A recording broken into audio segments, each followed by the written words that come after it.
Қуанамын мен де. Қуанасың сен де. Қуанасың сен де. Қуанайық достарым. Қуанайық достарым. Арайлап атқан күнге. Арайлап атқан күнге. Өте тамаша. Бүгін көңіл-күйімізді арайлатып жатқанымызды. Ал енді оқушылар, біз жаңа сабақты ашу үшін мен сіздерге сөздерді айтып бердім. Адасқан сөздер. Адасқан сөздерден біз сөз шығарамыз. Ал бірінші кім айтады? Батыр. Ибалы. Өте тамаша ибалы. Екінші Дінмұхамед. Ақкөңіл, өте тамаша. Диана. Үшінші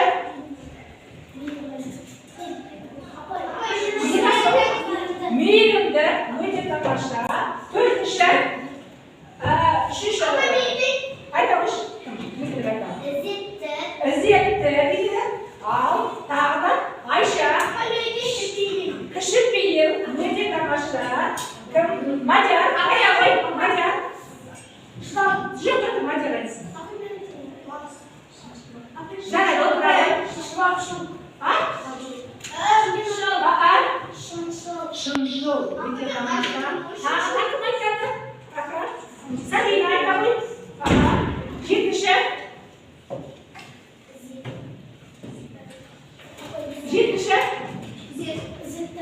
Ізетті ма жетінші? Қараңдар, бай. Ал сегізінші. Еңгілік. Жоқ, сегізінші. Бай. Суы тұрамыз. Қатар олай сегіз ғана тұқышы қалай отырады? Қане бәріміз суы отырамыз. Байсалды, өте тамаша. Тоғызыншы.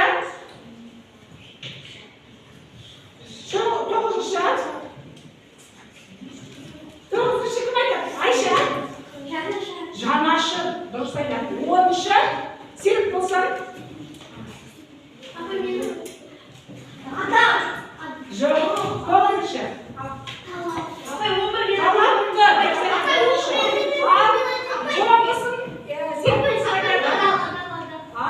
Балалар, біз сақтаймыз. Өйткені тоқта бір-бірімізді тыңдауымыз керек. Ешіміз жүреміз ғой. Өте тамаша. Балалар енді қараңдар, біз сөздерді тақтық. Енді бүгінгі сабақта біз тауып алуымыз керек. Тақырыбы қандай екен? Қалай ойлайсыңдар? Тақырып қалай болуы мүмкін? Диас? Көркем мінез. Өте тамаша. Бүгінгі сабағымыздың тақырыбы көркем мінез. Енді барлығын сақтаға назар аударамыз. Көркем мінез. Сабақтың мақсаты. Мәтіннің тақырыбы және негізгі ойды анықтау, мәтіннің тақырыбы мен мазмұнын өзара сәйкестігін анықтау, ондағы негізгі ойды тұжырымдау, мәтін түрлерінің құрамы бөліктерін ажырату. Негізгі бүгінгі біздің сабағымыздың мақсаты. Көркем мінез адам бойындағы ең құнды қасиет. Мінезі жайдары жанның жүзі нұрланып жүрсе, махаббат шуағын сыйлайтынын айтпаса да, оған қараған адамның көңілі кемелденіп, мейірім жылулығын сезінеді. Көркем мінез деген қандай болады? Көркем мінез. Жаңағын айттық. Көркем мінезге біз сөздер айтып шықтық. Ол адал болады, шаңға. Талапты болады, ибалы болады, ұстайтады, балжан. Талапты болады, тағдас. Ақкөңіл болады, мейірімді болады, ұстайтады. Шыншыл болады. Өтірік айтпаймыз, я? Жанашыр. Өйткені біз бір сыныпта оқимыз, бір-бірімізге жағымыз ашу керек. Дұрыс айтасыңдар. Көркем мінезге өзіңіздің бойыңыздағы қандай қасиеттерді енгізер едіңіздер? Мысалы, Балжан, өзіңнің бойындағы қасиеттерді айтып шықшы. Өзіңнің бойында көркем мінез, қандай мінезің бар сенің? Жақсы мінездеріңді көркем. Талапты, мейірімді, шыншыл, ибалы, иә? Қыз бала болғаннан кейін ибалы болу керек. Өте тамаша. Қалжан отыра ғой. Еңгілі. Ана мені ақ көңіл дейді, және ибалы дейді, және мейірімді дейді. Өте тамаша. Еңгілі. Ана дұрыс айтады. Өйткені еңгілі күйекші дейді. Ал мөлдір. Көркем мінез. Қандай сенің бойыңда? Қандай мінез бар? Мейірімді. Адал дейді. Досқа адал екен қараңдар аға. Шыншыл дейді. Өтірік айтпайды екен мөлдіріміздің аға. Талапты екен. Мөлдір өте тамаша отыра ғой. Ал төртінші тақтадан айта қоямыз. Кім айтады төртінші тақтадан? Ерасыл. Ал сенің бойыңда қандай мінездер бар? Мейірімді екен Ерасыл. Ибалы екен Ерасыл. Қасиетті дейді, адамгершілік қасиеті бар екен, дұрыс айтады. Өйткені мен Ерасылды байқап қалдым, мамасының тілін алып, сол кісінің айтқанын істейді. Өте өжетті бала деп отыра ғой. Тиын деп айтамыз, иә? Тиын деген кезде, ол не? Тиын. Жоқ, тиын. Жануар. Тиын. Ақша. Енді дәптерлерді ашыңдар. Бүгінгі күннің реті жазамыз. Бүгін қыркүйектің 28-і сынып жұмысы. Қыркүйектің 28-і сынып жұмысы. Өте тамаша балалар. Тез орындаймыз дегенде әдемдеп біздің мақсатымыз қандай? Көркем етіп әдемдеп сауатты жазу.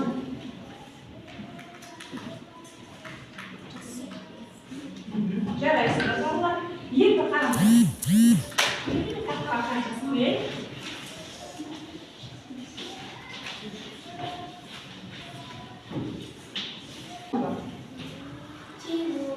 Қайдан өткізіледі? Бір-бірімізді топтап, бір-бірімізді тыңдаймыз.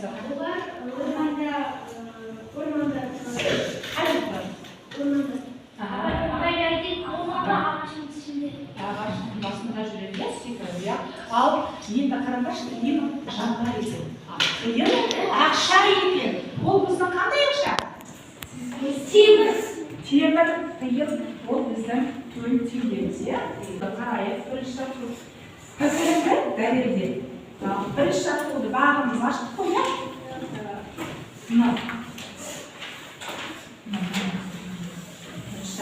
Енді қараңдар, бірінші жақтың балалар.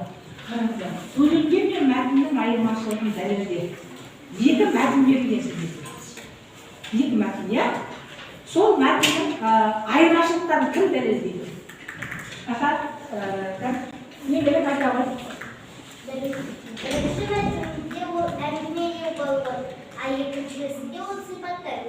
Дұрыс айтады. Өте тамаша. Екі мәтін, біреуі әңгімелер, екіншісі сипаттар. Бір нәрсені сипаттар. Сыраға, не керек? Сипаттауды айтыңыз сыраға. Отыра ғой. Ол қандай қай? Мысалы, мөлдір қандай бала? Мөлдір тәртіпті бала, ерінді бала деген өте тамаша отыра ғой. Ал әңгіменің мәтін дегеніміз тағы да қайталаймыз.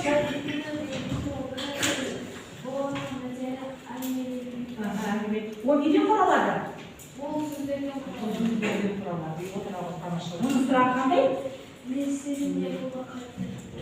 Пайымдау мәтін дегеніміз құбылыстың, оқиғаның себептері туралы айтылады, түсіндіріледі, бір нәрсе жайлы дәлелденеді. Ол сұрақтардың неліктен деген сұраққа жауап береді. Сипаттау мәтіні адамның, жануардың, табиғаттың, оқиғаның көріністері сипатталады. Қандай қай деген сұраққа жауап беріледі.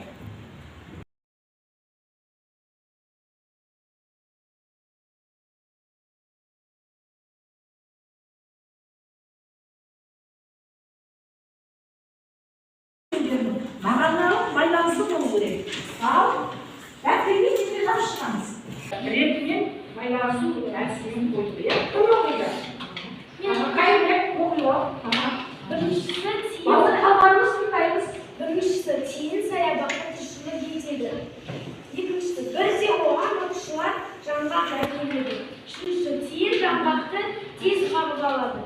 Төртіншісі, тиімді жұмысы балаларға қызық көрінеді.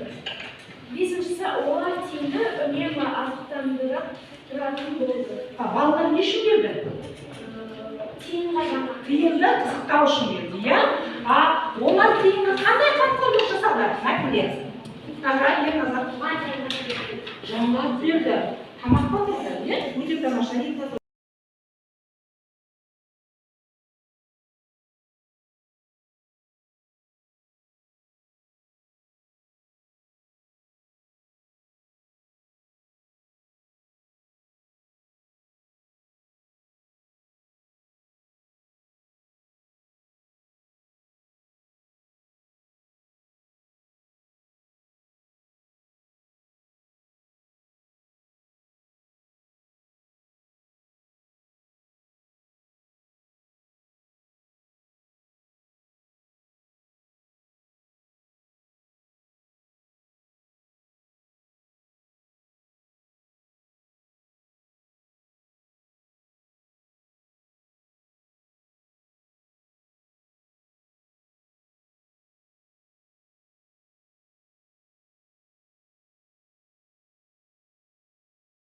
Мен сіздерге экранға постоянно қазір мен сұрақты оқимын, ал дұрыс жауапты сіздер қол көтеріп айтамыз, иә?